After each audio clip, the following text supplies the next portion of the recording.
لا حول ولا قوة إلا بالله العلي العظيم أعوذ بالله من الشيطان اللعين الرجيم بسم الله الرحمن الرحيم الحمد لله رب العالمين والصلاة والسلام والتحية والإكرام على النبي الأمي المكي المدني القرشي الهاشمي الأبتهي الرسول المسدد والمحمود الأحمد والمصطفى الأمجد بالقاسم محمد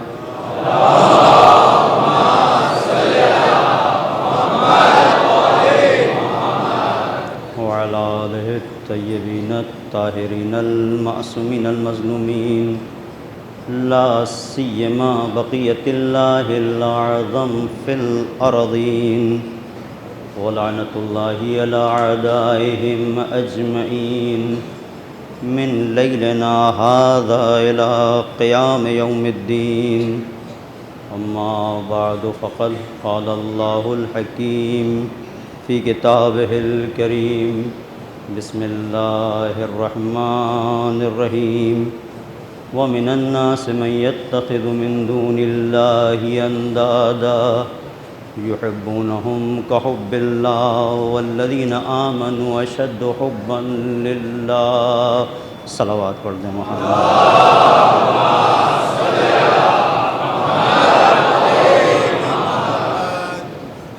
عزاداران مظلوم کربلا، محبت اور شہادت کے عنوان کے تحت جس سلسلے گفتگو کا آغاز کیا تھا وہ اپنے آخری مرحلے میں داخل ہو رہا ہے۔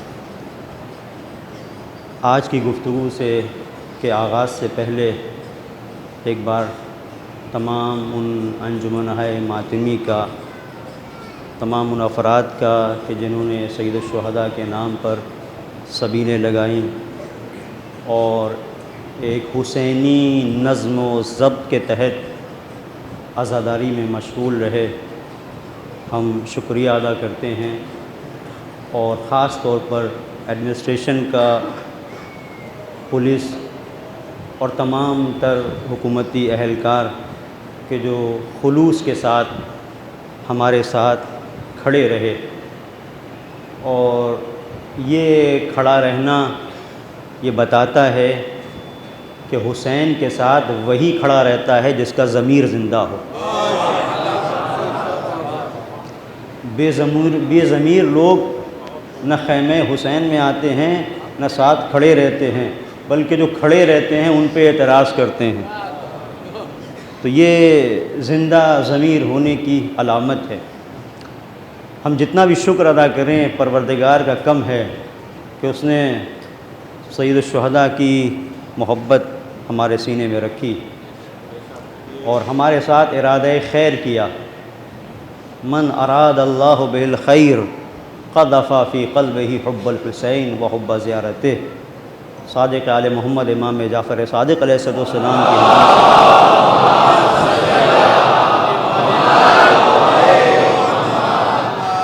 کہ پروردگار اگر کسی کے ساتھ ارادہ خیر کرتا ہے تو اس کے دل میں محبت حسین ڈال دیتا ہے۔ یعنی آپ یہ سمجھ لیں جو آپ یہاں پر تشریف فرما ہیں، اس کا مطلب آپ خود نہیں آئے ہیں، کسی نے ارادہ خیر کیا ہے، وہ کھینچ کے لے کے آیا ہے، وہ آپ کو یہاں پر کھینچ کے لے کے آیا۔ ایک بزرگ شخصیت ہیں اور عرفانی معاملات میں اس قسم کی گفتگو بہت عجیب ہوتی ہے، تو ان کی گفتگو کا ایک لب لباب ہے۔ یہ دیکھیے معمولی بات نہیں ہے، کسی کو اگر کسی سے محبت ہوتی ہے تو جس سے محبت ہوتی ہے اسے بہرحال وہ بچاتا ہے، اسے ڈوبنے سے بچاتا ہے، اسے ہلاکت سے بچاتا ہے۔ تو یزیدیت کے اس طوفان میں جو آج دنیا میں نظر آ رہا ہے، کشتی نجات نے آپ کو بچا کر یہاں پر پہنچایا ہے۔ تو وہ جو انہوں نے گفتگو کی اس کا لب لباب آپ کی خدمت میں پیش کر رہا ہوں۔ آپ نے داستان سنی ہوگی جناب یوسف کی، یوسف کے بھائی ہیں بنیامین، کہ جو گئے جناب یوسف کے پاس مصر میں، یہ بابل سے ادھر سے گئے، جناب یعقوب کے ساتھ رہتے تھے، اور جب قحط پڑا تو گئے، اور جب جناب یوسف نے ان کو پہچان لیا کہ میرا بھائی ہے، اب روکنا تھا تو بہانہ کیا بنایا؟ بہانہ یہ بنایا کہ وہ جو کاسا ہوتا ہے جس سے گیہوں نکالے جاتے ہیں، وہ کاسا ان کے تھیلے میں ڈال دیا۔ ایسے تو روک نہیں سکتے تھے، لیکن کاسا جب تھیلے میں ڈال دیا تو اب یہ کہ یہ تو حکومت کے دربار سے یا حکومتی مشینری سے یا جنہیں ہم قحط میں دے رہے ہیں ہمارے یہاں سے، یہ کاسا چوری کر رہا ہے، تو چوری جب کر رہا ہے تو ہم اسے نہیں جانے دیں گے، اب اسے روکیں گے جب تک ہم اس کا حکم نہ دے دیں۔ تو یہ بہانہ بنایا۔ اب بنجامین جو ہے انہوں نے نہیں پہچانا یوسف کو، لیکن یوسف نے اپنے بھائی کو پہچان لیا۔ تو جب محبت ہوتی ہے تو خود ہی انسان کاسا رکھتا ہے، خود ہی اسے روکتا ہے۔ اب عزاداروں، یہ جو کاسے اشک ہے نا، اس میں حسین نے خود ہی آنسو رکھے، خود ہی تم نے گریہ کیا، خود ہی تم نے بلا لیا کہ تم میرے ہو۔ اس کو ذرا سوچئے گا کبھی کہ انہی کی طرف سے آتا ہے، ورنہ یہ آنسو نہیں نکل سکتے۔ خود ہی کاسے انسان کے کاسے چشم میں خود ہی آنسو دے دیے، یہ اگر وہ نہ دیں آنسو تو یہ آنسو ہو نہیں سکتے، خود ہی ہمیں بلا لیا۔ اس کا مطلب سید الشہداء نے ہمیں نجات دینا چاہیے۔ اور آج بہت سارے ایسے افراد ہیں جو کہیں اور نظر آتے ہیں، لیکن ہم اس فرش عذاب پر ہیں تو جتنا شکر ادا کریں وہ کم ہے۔ محبت کی عجیب داستان ہے اور عجیب ہی مفہوم ہے۔ میں نے اس سے پہلے بھی آپ کی خدمت میں عرض کیا کہ دنیا کا سب سے معتبر ترین مفہوم محبت، اس سے معتبر مفہوم آپ کو نہیں ملے گا کائنات میں، محبت۔ اور یہی محبت جب ہوتی ہے تو کبھی یہ محبت ایثار میں ڈھل جاتی ہے، کبھی وفا میں ڈھل جاتی ہے، کبھی صبر میں ڈھل جاتی ہے، اور جب آخری منزل پر پہنچتی ہے تو منزل شہادت میں قدم رکھتی ہے۔ محبت اور شہادت، یہ محبت کے الگ رنگ ہیں، الگ انداز ہے، کبھی اشکوں کی صورت، کبھی ماتم کی صورت، کبھی گریے کی صورت، کبھی زیارت کی صورت۔ یہ محبت کی مختلف صورتیں ہیں، اور اس محبت کے ذریعے سے سید الشہداء نے ہمیں نجات دینے کا ارادہ کیا ہے۔ من اراد اللہ بالخیر، اور صرف سید الشہداء نے نہیں بلکہ خدا کا ارادہ یہ ہے، من اراد اللہ بالخیر قذف فی قلبہ حب الحسین وحب زیارتہ۔ پروردگار اگر کسی کے ساتھ ارادہ خیر کرتا ہے تو اس کے دل میں محبت حسین ڈال دیتا ہے۔ تو پروردگار اگر تو ارادہ خیر کرے، کن فیکون کی منزل ہے، ارادہ خیر کے لیے کوئی ضرورت نہیں ہے کسی کو وسیلہ اور ذریعہ قرار دیا جائے، تو اگر ذرا سا ہم غور کریں گے تو متوجہ ہو جائیں گے کہ وہ حکیم ہے، بے مقصد کام نہیں کرتا۔ آپ ایک کسان کو دیکھیں، کبھی کسان کو دیکھا ہے کہ روڈ پر اپنے دانے ڈال رہا ہو یا بنجر زمین میں دانے ڈال رہا ہو؟ نہیں، وہ ایسی زمین اگر بنجر بھی ہوتی ہے تو ہل چلاتا ہے، سینچتا ہے، اسے زرخیز بناتا ہے، تب دانے کو امانت کی حیثیت سے اس کے وجود کا حصہ بناتا ہے، اس کے سپرد کرتا ہے۔ تو وہ جو حکیم ہے وہ کیسے ایسے ہی سب کے ساتھ ارادہ خیر کرے؟ تمہارے پورے وجود کے اندر شر بسا ہوا ہے تو کہاں سے ارادہ خیر کیا جا سکتا ہے؟ دل میں بغض علی ہے، ارادہ خیر کیسے ممکن ہے؟ لہذا ضرورت ہے کہ اس دل کو پاکیزہ بنایا جائے محبت حسین کے ذریعے سے۔ صلوات پڑھ دے محمد اور آل محمد۔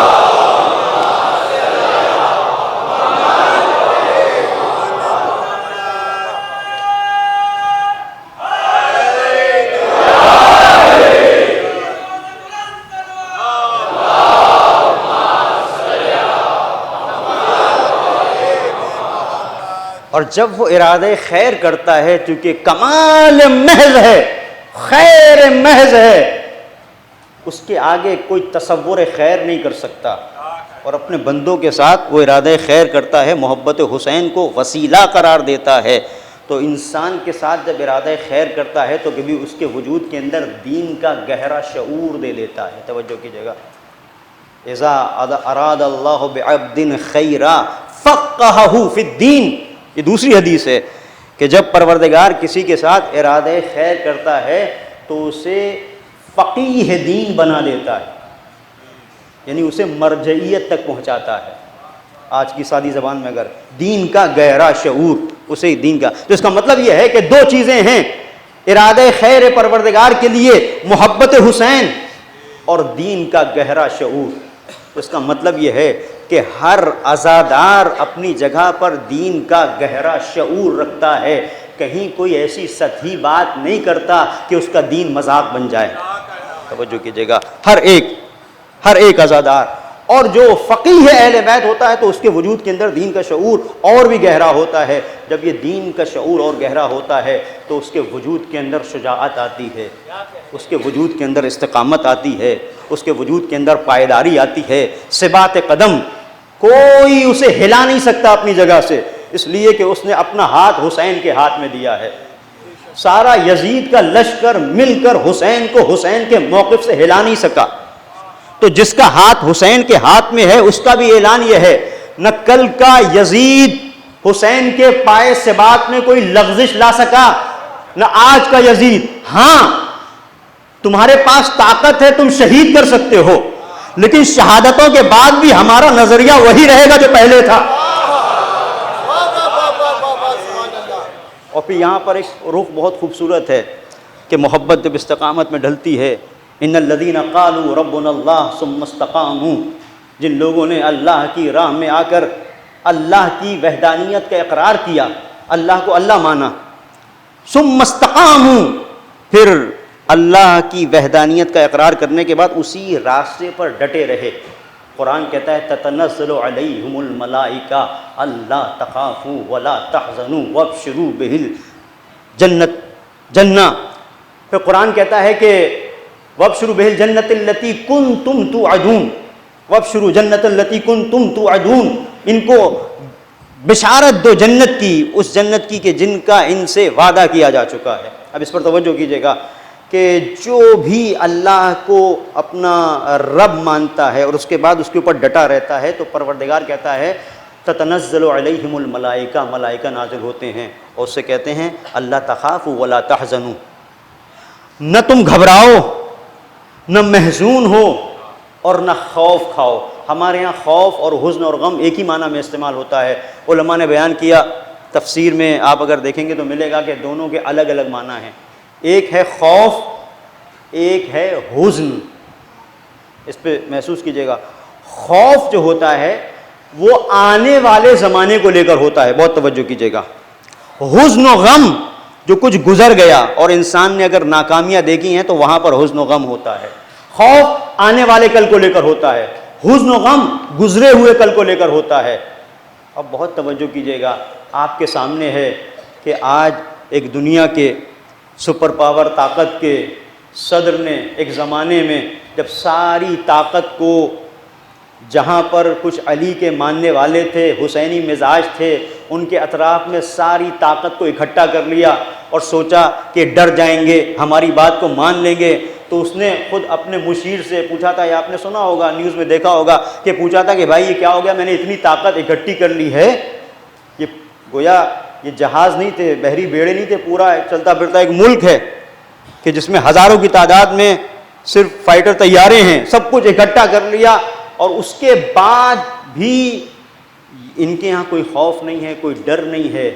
تو قرآن کی یہ آیت بتا رہی ہے کہ دیکھو جو لوگ اللہ کو اللہ کی حیثیت سے مان لیتے ہیں، رب مان لیتے ہیں، ثم استقاموا، اور اس کی راہ میں استقامت کرتے ہیں، تتنزل علیہم الملائکہ، ان کے اوپر ملائکہ نازل ہوتے ہیں، اللہ تخافوا ولا تحزنوا، اور ملائکہ کہتے ہیں ڈرنے کی ضرورت نہیں ہے، گھبرانے کی ضرورت نہیں ہے، ہم تمہارے ساتھ ہیں۔ اب توجہ ایک اور رخ جو آپ کی خدمت میں کہ علماء نے بیان کیا، خوف کب ہوتا ہے؟ آنے والے زمانے کو لے کر۔ غم کب ہوتا ہے؟ گزرے ہوئے زمانے کو لے کر۔ تم جس کے خلاف یہ فوجی ساز و سامان لے کے آ رہے ہو، پہلے دیکھو اس کی تاریخ کہاں جا رہی ہے۔ جب تم ہماری تاریخ کو دیکھو گے تو ہمارے گزرے ہوئے کل میں ہمارے بیت پر ہے کربلا، اور آنے والا زمانہ ہمارے لیے ظہور کی نوید لے کے آ رہا ہے۔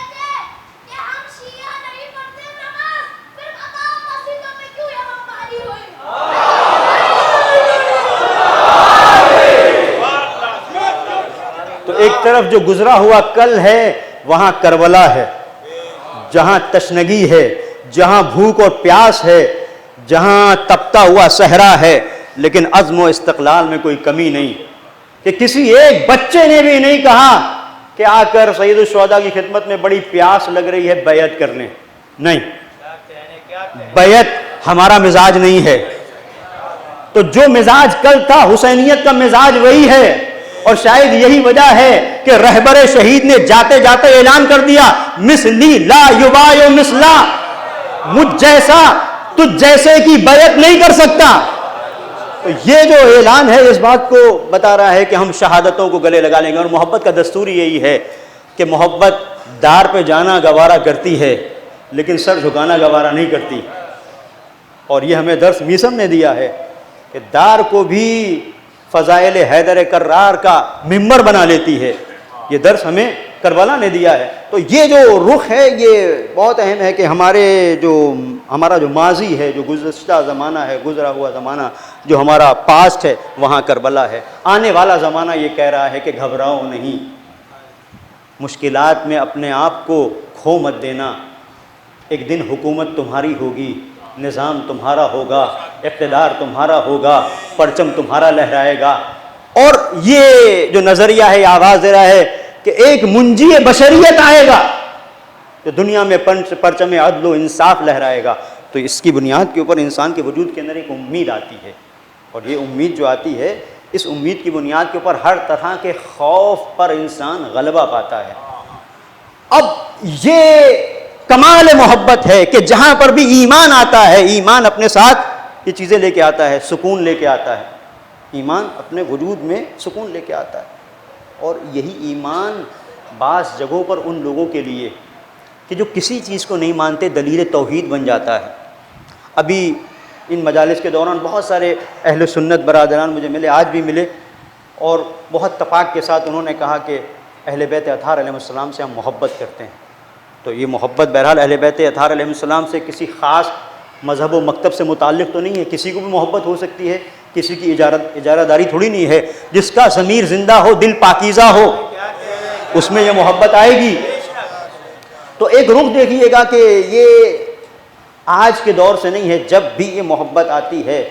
اور یہ جو آیت میں نے آپ کی خدمت میں ابتدائے کلام میں پیش کی جس کے ذیل میں مسلسل گفتگو ہو رہی ہے، وَمِنَ النَّاسِ مَن يَتَّخِذُ مِن دُونِ اللَّهِ أَندَادًا يُحِبُّونَهُمْ كَحُبِّ اللَّهِ. کچھ لوگ ایسے ہیں جنہوں نے خدا کی جگہ پر کچھ دوسری چیزوں کو رکھ لیا، اب ان چیزوں سے ویسی محبت کرتے ہیں جیسی خدا سے ہونا چاہیے.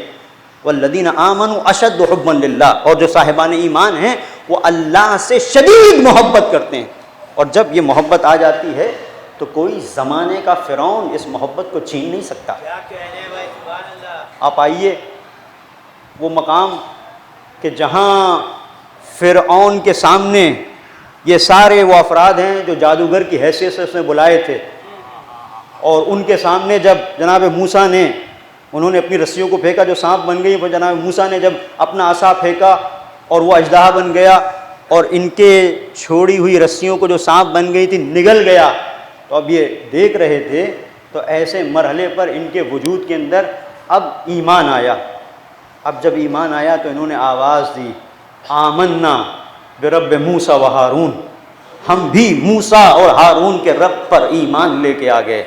تو اب یہ فرعونی مزاج تھا. اس نے کیا کہا؟ آمنتم بہی قبل ان آذن لکم. اس سے پہلے کہ میں اجازت دوں تم ایمان کیسے لے کے آئے؟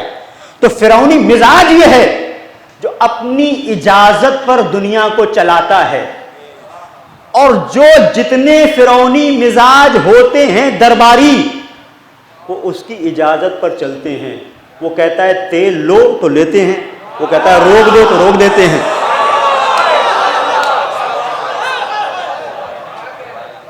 کس بنیاد کے اوپر؟ ان کے اندر وحدانیت نہیں ہے، توحید نہیں ہے. جب توحید نہیں ہے تو استقامت ہے. جتنا شرک گہرا ہوگا اتنا ہی انسان کے وجود کے اندر تزلزل ہوگا، ثبات نہیں. کبھی کچھ صبح کچھ، شام کچھ، دوپہر میں کچھ، یہ انداز ہے. لیکن جو مقام شبیری ہے وہ اپنی جگہ پر رہتا ہے. حقیقت ابدی ہے مقام شبیری، بدلتے رہتے ہیں انداز کوفی و شامی. یہ توحید کی بنیاد کے اوپر ہے. اس نے کہا کہ آمنتم بہی قبل ان آذن لکم، تم اس سے پہلے کہ میں اجازت دوں ایمان کیسے لے کے آ گئے. اب اس کے بعد سزا، لأقطعن ایدیکم وارجلکم من خلاف ولأصلبنکم فی جذوع النخل. اب تمہاری سزا یہ ہے کہ تمہارے ہاتھ پیر خلاف کی جہتوں سے کاٹ دیے جائیں گے، یعنی دایاں پیر بایاں ہاتھ، بایاں پیر دایاں ہاتھ، اور تمہیں سولی پر چڑھا دیا جائے گا.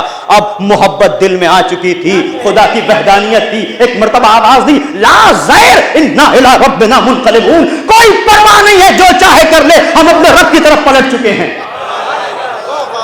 ہم اپنے رب کی طرف پلٹ چکے ہیں. تو جو اپنے رب کی طرف پلٹ چکے ہیں انہیں بار بار دھمکایا جاتا ہے، تمہارے ملک کو تاراج کر دیا جائے گا، پلوں کو توڑ دیا جائے گا، پوری تہذیب کو ختم کر دیا جائے گا. لیکن وہ توحیدی مزاج آواز دیتا ہے. کل جب وہ ساحر جو جادوگر تھے ان کے دل میں ایمان آ گیا تو اتنی طاقت پیدا ہو گئی کہ انہوں نے کہا کہ کچھ نہیں، تم جیسے چاہو کرو، لیکن ہم نے جب سر کو سجدے میں جھکا دیا ہے تو جھکا دیا ہے. تو آج کا جو فقیہ دورہ تھا وہ آواز دے رہا تھا، جو چاہو کر لو، لیکن یاد رکھو ہمارا ایمان ہم سے مطالبہ کرتا ہے. جس مالک کے سامنے سر کو جھکا دیا ہے اسی کے سامنے جھکے گا، تمہاری طاقت کے سامنے نہیں جھک سکتا.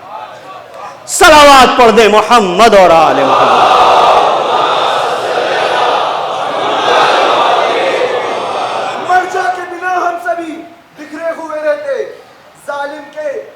سہتے ہوئے چپکے ہوئے رہتے، ہم سارے ہی غازہ کی طرح پٹ رہے ہوتے. یہ خون کے دریا یوں ہی بہتے ہوئے رہتے، سنتا نہیں کوئی بھی، چاہے جتنے بھی سچ کہہ رہے رہتے. نعرہ حیدری،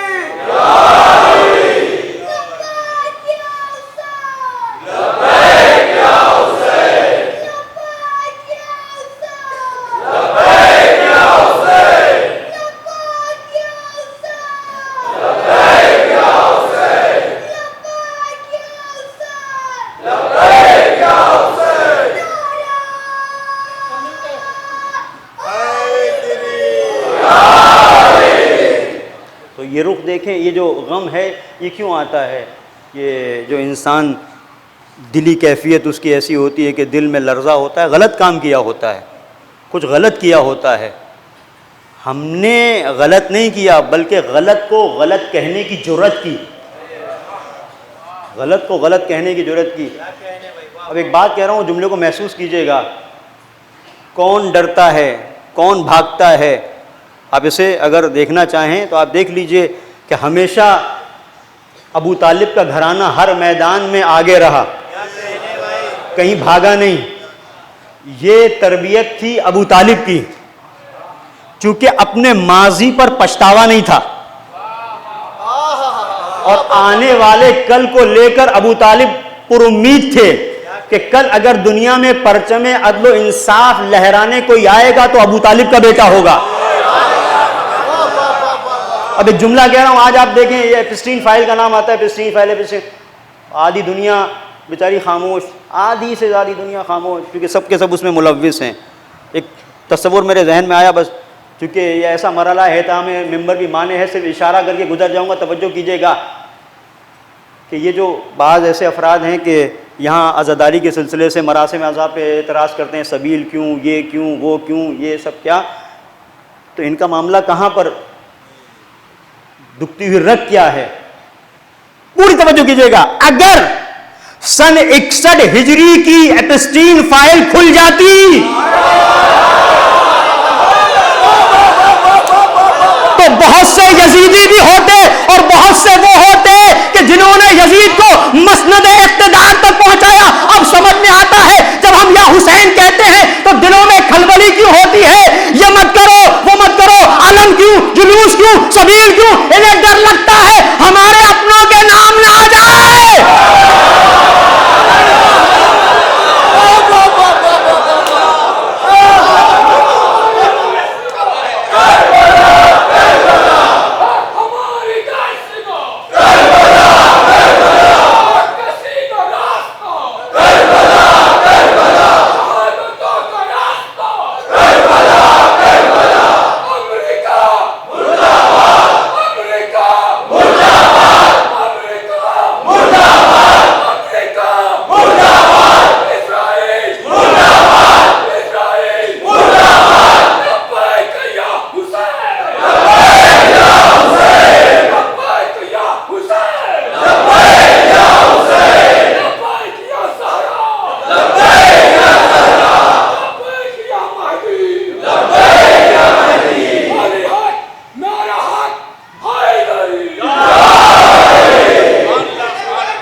کو دیکھیے گا.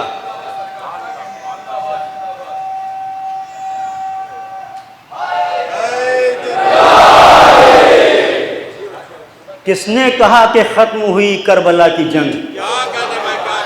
کس نے کہا کہ ختم ہوئی کربلا کی جنگ؟ ہم لڑ رہے ہیں آج بھی نسل یزید سے.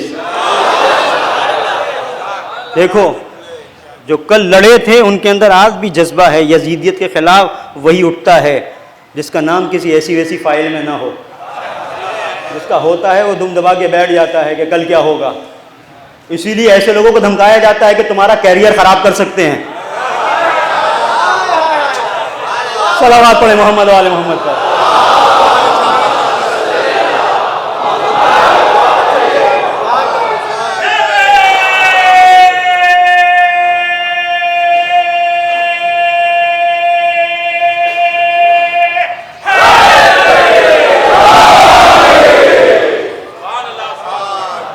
جس کا کردار بے داغ ہوتا ہے اسے کون ڈرائے گا؟ دامن کردار پر کوئی داغ نہیں. اور پورے چیلنج سے کہہ رہا ہوں عزیزو، اگر سن 61 ہجری کی یہ ایپسٹین فائل اگر کھلے تو آپ کو کہیں بھی ابو طالب کے گھرانے کا کوئی ایک نام نہیں ملے گا. جن پہ ظلم ہوا ہے ان کو بچانے والوں میں ملیں گے. اس پہ غور کیجئے گا. اور آپ کو ہر جگہ بنی امیہ کے کارندے ضرور ملیں گے. اگر یہ فائل کھلی تو آپ کو ضرور ملیں گے. تو اسی بنیاد کے اوپر اب یہیں سے یہ بات سمجھ میں آتی ہے. جو آپ یہ پورے اسلامی ممالک کے اتنے بڑے جتھے کو دیکھتے ہیں جو خاموشی سے سر جھکائے بیٹھے ہوئے ہیں. یہ سر جھکائے اس لیے بیٹھے ہیں کہ گزشتہ زمانے میں ان کی حرکتیں ایسی نہیں تھی کہ کبھی سر اٹھا کے جی سکیں. سر اٹھا کے جینا ابو طالب سکھاتے ہیں. محبتوں کو آبرو کا نام ابو طالب ہے. اور یہی وجہ ہے کہ ساری پھر حسادت ابو طالب سے. پھر ابو طالب کے خلاف ہی ساری باتیں ہیں کہ اسلام نہیں لے کے آئے، دین نہیں لے کے آئے. کسی ایک بزرگ خطیب کا بہت اچھا جملہ ہے کہ ان کی مشکل یہ ہے کہ کافر پالنے کا موقع تو سب کو ملا اور رسول ابو طالب نے پالا.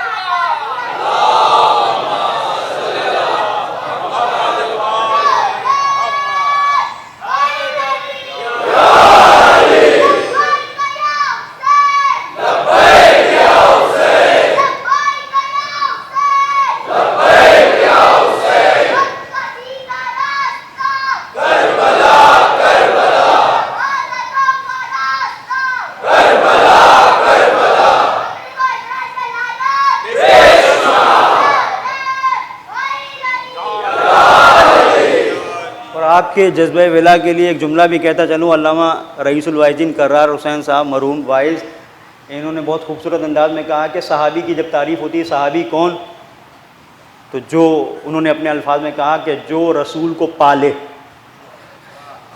تو جو رسول کو پالے وہ صحابی، وہ مسلمان. اور جو آغوش میں پالے ابو طالب، جس نے اپنے آغوش میں پالا. تو سب سے بڑی جو چڑ ہے، حسادت ہے، وہ اسی بنیاد کے اوپر ہے جناب ابو طالب کی بنیاد کے اوپر کہ اپنے بعد پہلے خود محافظ توحید رہے اور اپنے بعد ایک ایسا سلسلہ چھوڑ گئے اپنے بعد کہ اگر دشمن مایوس ہوا ہے تو اسی وقت ہوا ہے جب ابو طالب کے بیٹے کی ولایت کا اعلان ہوا ہے. یہ نہ سوچیے گا کہ ابو طالب کہاں سے آ گیا جان بوجھ کے ابو طالب. یہ امت مسلمہ اسی طرح سے ذلیل ہوتی رہے گی جب تک اسلام کو وقار و آبرو دینے والے ابو طالب کی توہین کرتے رہو گے. زمانہ تمہیں ذلیل کر کے جوتے مارتا رہے گا. اسے آپ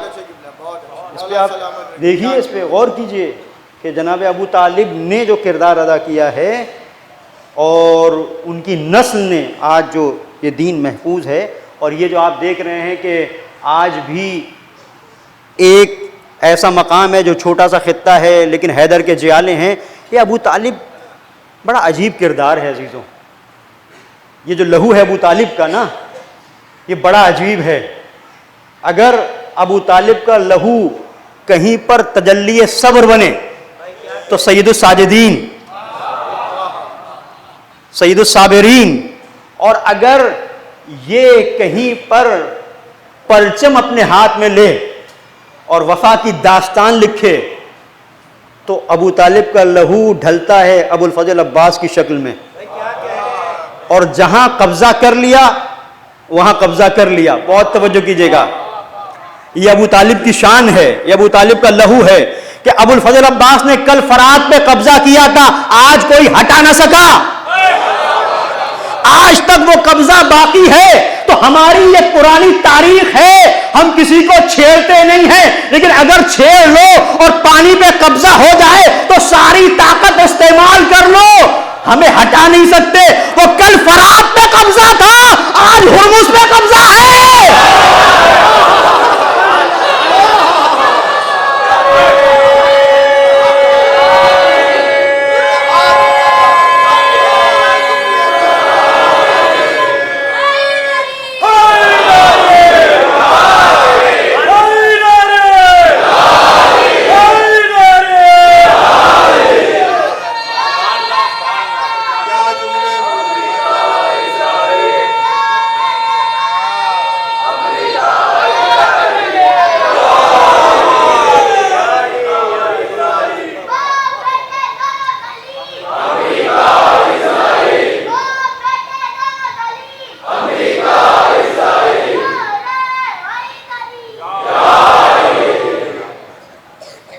تم جو ہے کیا کر سکتے ہو اس مقابلے پر؟ اگر آؤ گے ابو طالب کی آل سے ٹکراؤ گے، اس کے لہو سے ٹکراؤ گے، تو بھاگتا وہ ہے جو موت سے بھاگتا ہے، ڈر لگتا ہے.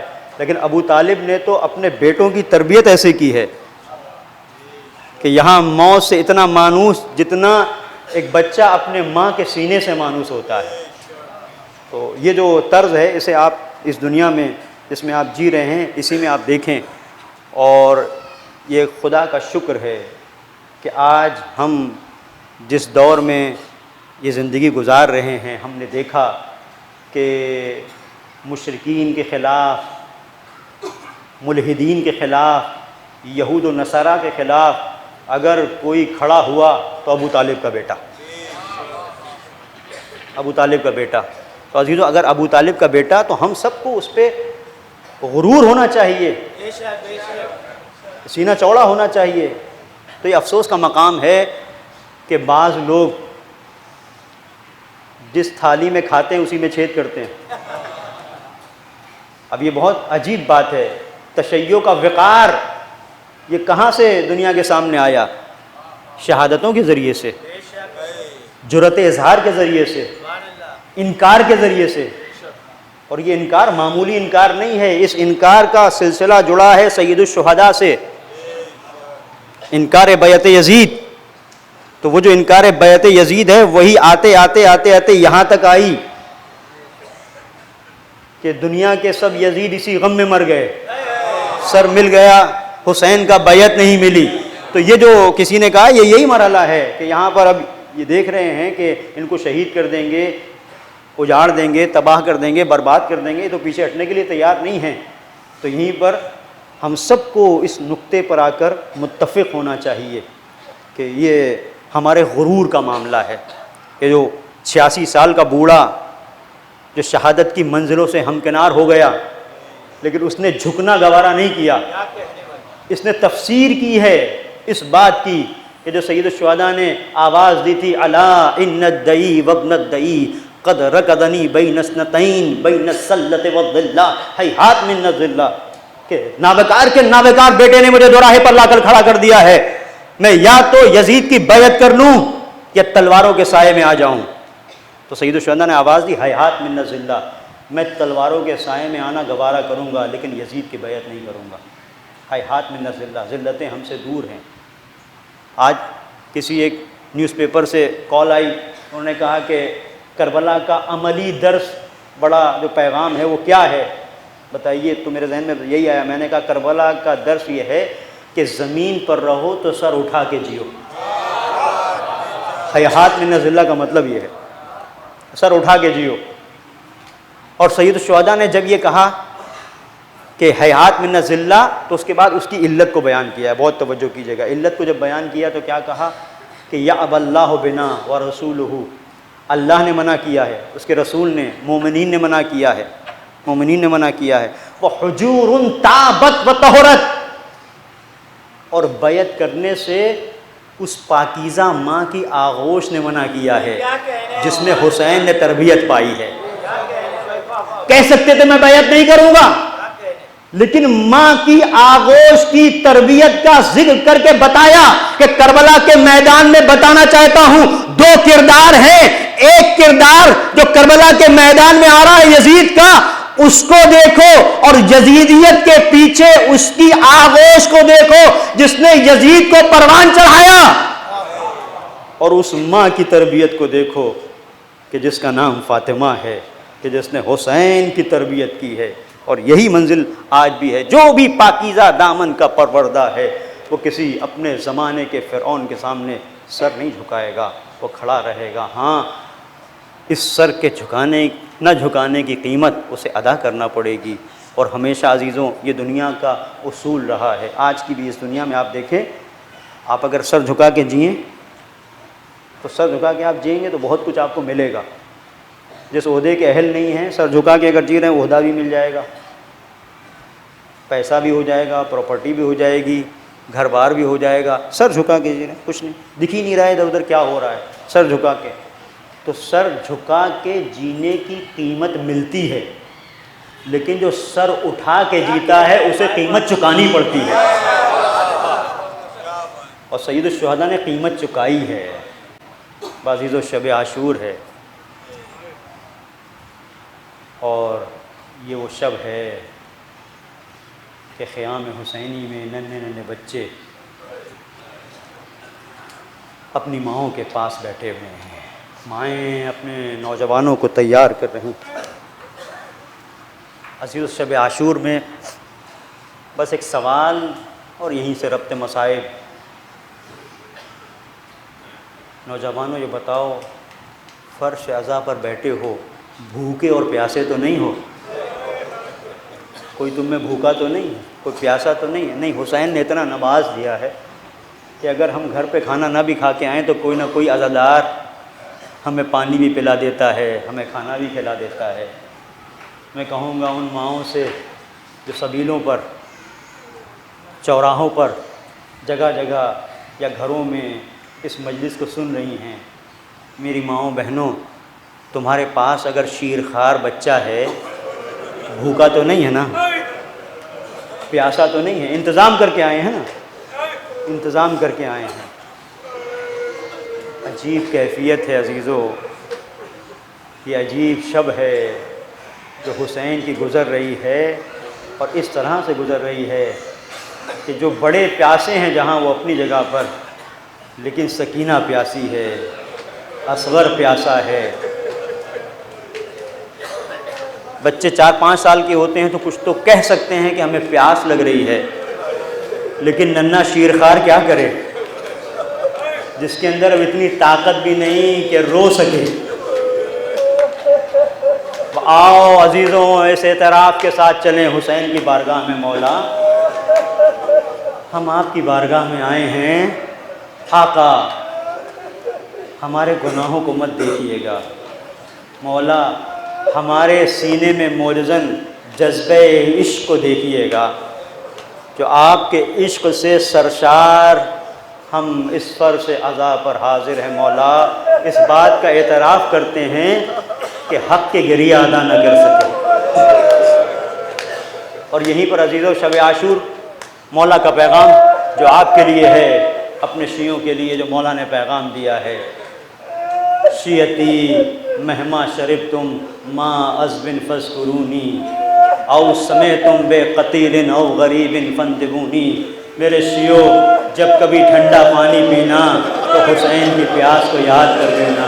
جب کبھی سنو کسی کو ستا کے مارا گیا ہے تو حسین پہ گریہ کر لینا.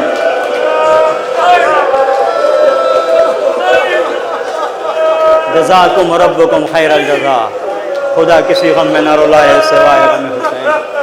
عزیزو، جب کوئی بہت مصیبت میں گھر جاتا ہے، بہت پریشانی میں گھر جاتا ہے تو اپنوں کو یاد کرتا ہے۔ آؤ، عاشور کے ہنگام مولا نے تمہیں ایک مقام پہ یاد کیا ہے۔ کہاں یاد کیا؟ جب غازی علمدار کربلا کے بازو اٹھائے تو یاد کیا؟ نہیں۔ کلیل جوان کی لاش پہ گیا تو تمہیں یاد کیا؟ نہیں۔ اون و محمد کے خون میں تربتر لاشیں لے کے آئے حسین تو یاد کیا؟ نہیں۔ قاسم کی پامال لاش لائے تب یاد کیا؟ نہیں۔ کہاں یاد کیا؟ عصر عاشور ایک ننھا سا بچہ حسین کے ہاتھوں پہ تھا۔ ایک مرتبہ حسین نے تمہیں یاد کیا، لیتکم فی یوم عاشورا جمیعا تنظرونی کیف استسقی لطفلی فابوا ان یرحمونی۔ اے میرے چاہنے والوں، ارے کربلا کے میدان میں ہوتے تو دیکھتے اپنے طفل شیر خار کو لیے ہوئے کس طرح سے سوال آپ کر رہا تھا، لیکن تیرے سے شعبہ چلا۔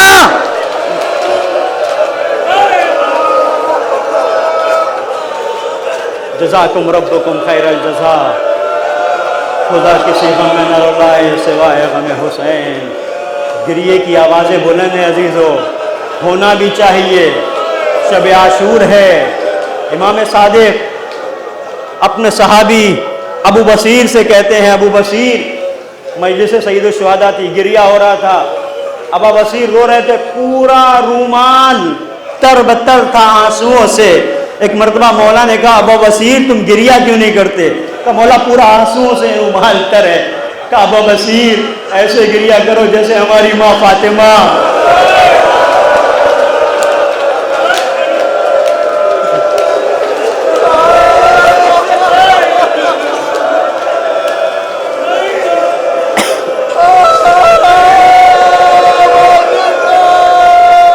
یا ابا عبداللہ، یا زہرا کر کے گریہ کرنا بازی تو آ گئی شب عاشور۔ آج کی شب وہ ہے جب ام فروا قاسم کے سراپے کو حسرت سے دیکھ رہی ہے۔ ایک ماں اون محمد کو دیکھ رہی ہے، میرے بچوں کل روز قربانی ہے۔ کہیں ام لیلا علی اکبر کے سراپے کو دیکھ رہی ہیں، اور مجھے نہیں پتا کہ کون ہے جو علی اصغر کے گہوارے کو ہلا رہا ہے۔ شب ہے نا، شب عاشور ہے۔ بازی جو اسی تصور کے ساتھ آؤ کہ کس طریقے سے سید الشہداء نے ہماری نجات کے لیے، ملت اسلامیہ کی نجات کے لیے عظیم شہادت اللہ کی بارگاہ میں پیش کی۔ محبت منزل معراج پر پہنچتی ہے تو شہادت میں ڈھلتی ہے۔ اسی شہادت کو پیش کرنے کے لیے ایک مقام پہ اب نہ عباس ہیں، نہ اکبر، نہ اون محمد، نہ قاسم، کوئی نہیں ہے۔ عصر عاشور ایک مرتبہ حسین آئے، یا زینب یا ام کلثوم، یا رقیۃ یا رباب، یا لیلۃ یا ام فروا، یا سکینہ علیکن منی السلام۔ آئے، آنے کے بعد آواز دی، سلام آخر قبول ہو۔ ہاں سلام کیا، اور مجھے نہیں پتا کہ زینب نے اپنے ماجائے کو کیسے رخصت کیا۔ آئے در خیمہ پر، اور عجیب رخ ہے حسین جب کے چلے بعد دوپہر رن کو، حسین جب کے چلے بعد دوپہر رن کو۔ کس طریقے سے حسین نکلے ہیں کربلا کے میدان میں، وہ آپ کے پیش نظر ہے کہ حسین آئے، کھڑے ہوئے، جہاں نہ آسرا تھا کوئی شاہ کربلائی کو، فقط بہن نے کیا تھا سوار بھائی کو، اور زینب نے سوار کیا، اور سوار کرنے کے بعد اب حسین آئے، میدان میں پہنچے۔ عزیزو، یہ جو لحظہ شہادت سید الشہداء ہے، تاریخ کی دردناک ترین تاریخ انسانیت کی دردناک ترین شہادت ہے جسے حسین نے رقم کیا کہ محبت کا آخری امتحان دینے کے لیے جب حسین پہنچے ہیں تو علماء بیان کرتے ہیں کس انداز سے کہ چہرے پر علی اصغر کا خون ہے، سینے پہ علی اکبر کا خون ہے اور پیشانی اس طرح سے دمک رہی ہے جیسے 14ویں کا چاند میدان میں آئے۔ آواز دی، تم نے میرے اکبر کو مجھ سے چھین لیا، تم نے میرے قاسم کو مجھ سے چھین لیا، میرے اون محمد کو مجھ سے چھین لیا۔ ایک مرتبہ آگے بڑھے، آواز دی، این این حامی ابن عروہ، این این مسلم ابن اوسجا، این این عقیل، اور کیا آواز دی، یا فرسان الحیجا و یا ابطال الصفا مالی انادیکم فلا تجیبوا لی، اے میرے شیرو، ارے حسین آواز دے رہا ہے، جواب نہیں دو گے؟ مقتل میں ملتا ہے لاش شہداء تڑپی، آواز دی، مولا موت نے مجبور نہ کیا ہوتا تو ہم آپ کی نصرت سے منہ نہ موڑتے۔ اب عزیزو عجیب جملے ہیں، مقتل میں جہاد کرتے کرتے آواز دیتے ہیں تلوار چل رہی ہے اور انتقام کی کیفیت ہے، تم نے میرے علی اکبر کو چھین لیا، تم نے میرے بھائی کو مجھ سے چھین لیا، تم نے میرے بھتیجے کو مجھ سے چھین لیا۔ یہ کہتے کہتے ایک ایسے مقام پہ پہنچے جہاں علی اکبر کی لاش گری تھی۔ ایک مرتبہ آواز دی، تم نے نہ دیکھی جنگ پدر، اے پدر کی جان آگے بڑھے، اور ایک مرتبہ ایک ترائی پہ پہنچے، علماء بیان کرتے ہیں ایک مرتبہ اٹھے اور اٹھ کے کہا، اے غازی عباس،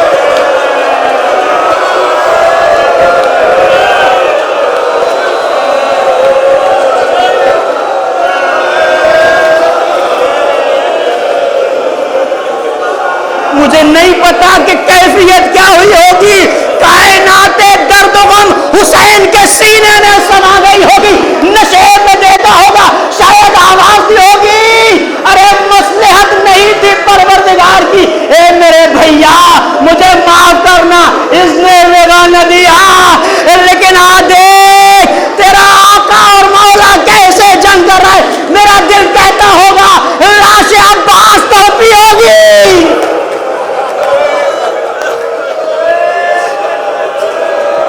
آگے بڑھے، حملہ کرتے جاتے ہیں، حملہ کرتے جاتے ہیں، دشمن بھاگ رہا ہے۔ ایک مرتبہ ہاتف غیبی کی آواز آئی، عزیزو بڑا سخت مرحلہ ہے، تلوار کو نیام میں رکھا، سر کو مسند محبت پر جھکا دیا، اور جھکانے کے بعد آخری مرحلے میں میرا جب محبت شہادت کی منزلوں سے ہمکنار ہونے کے لیے سر کو سجدے میں رکھا۔ کتنا سخت ہے، لیکن عزیزو حسین نے اتنی آسانی سے سر کو سجدے میں نہیں رکھا، اس سے پہلے کا مرحلہ بہت سخت ہے۔ وہ کیا سخت ہے؟ جب لڑتے لڑتے ایک مقام پہ حسین تھک گئے تو مقتل کے جملے ہیں، فوقفا لیستریح، تو حسین نے سوچا کہ تھوڑا سا آرام کر لیں، ٹھہرے، اور جیسے ہی ٹھہرے غضب ہو گیا، فَأَتَاهُ حَجَرٌ فَوَقَعَ عَلَى جِبْهَتِهِ، ایک پتھر آیا جو حسین کی پیشانی پہ پڑا، اور پتھر آیا حسین کی پیشانی پہ پڑا، لہو جاری ہوا۔ حسین نے چاہا فَيَمْسَحَ الدَّمَ عَنْ ثَوْبِهِ، اپنی ردا سے اس خون کو صاف کریں۔ فَأَتَاهُ سَهْمٌ لَهُ ثَلَاثَةُ شُعَابٍ فَوَقَعَ عَلَى قَلْبِهِ، ایک ظالم نے 3 بھال کا تیر روانہ کیا، حسین کے سینے پہ لگا، تو عزیزو ڈگمگانے لگے، غضب ہو گیا۔ جنگل سے آئی فاطمہ زہرا کی یہ صدا، امت نے مجھ کو لوٹ لیا، واہ مصیبت ہے کون آج حق پہ رفاقت کرے ادا، ہے کون آج حق پہ رفاقت کرے ادا۔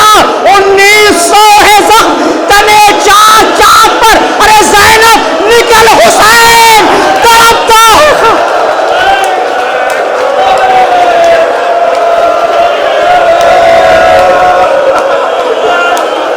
ادھر زینب نکلی، ادھر آواز آ رہی تھی، اے نہر القمہ میرا بچہ ہے بے گناہ، اے دشت نینوا میرا بچہ ہے بے گناہ، اے عرض کربلا میرا بچہ ہے بے گناہ، اے تیر ارملا میرا بچہ ہے بے گناہ، پھیرا ہے ظالموں نے میرے نور عین کو، اے ذوالفقار تجھ سے میں لوں گی حسین کو۔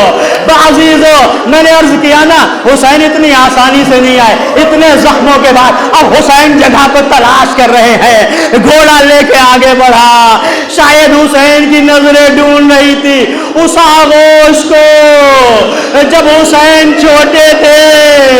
ایک مرتبہ حسین نے کہا تھا اماں ارے بندے کفن ٹوٹ گئے تھے، آجا میرے لال۔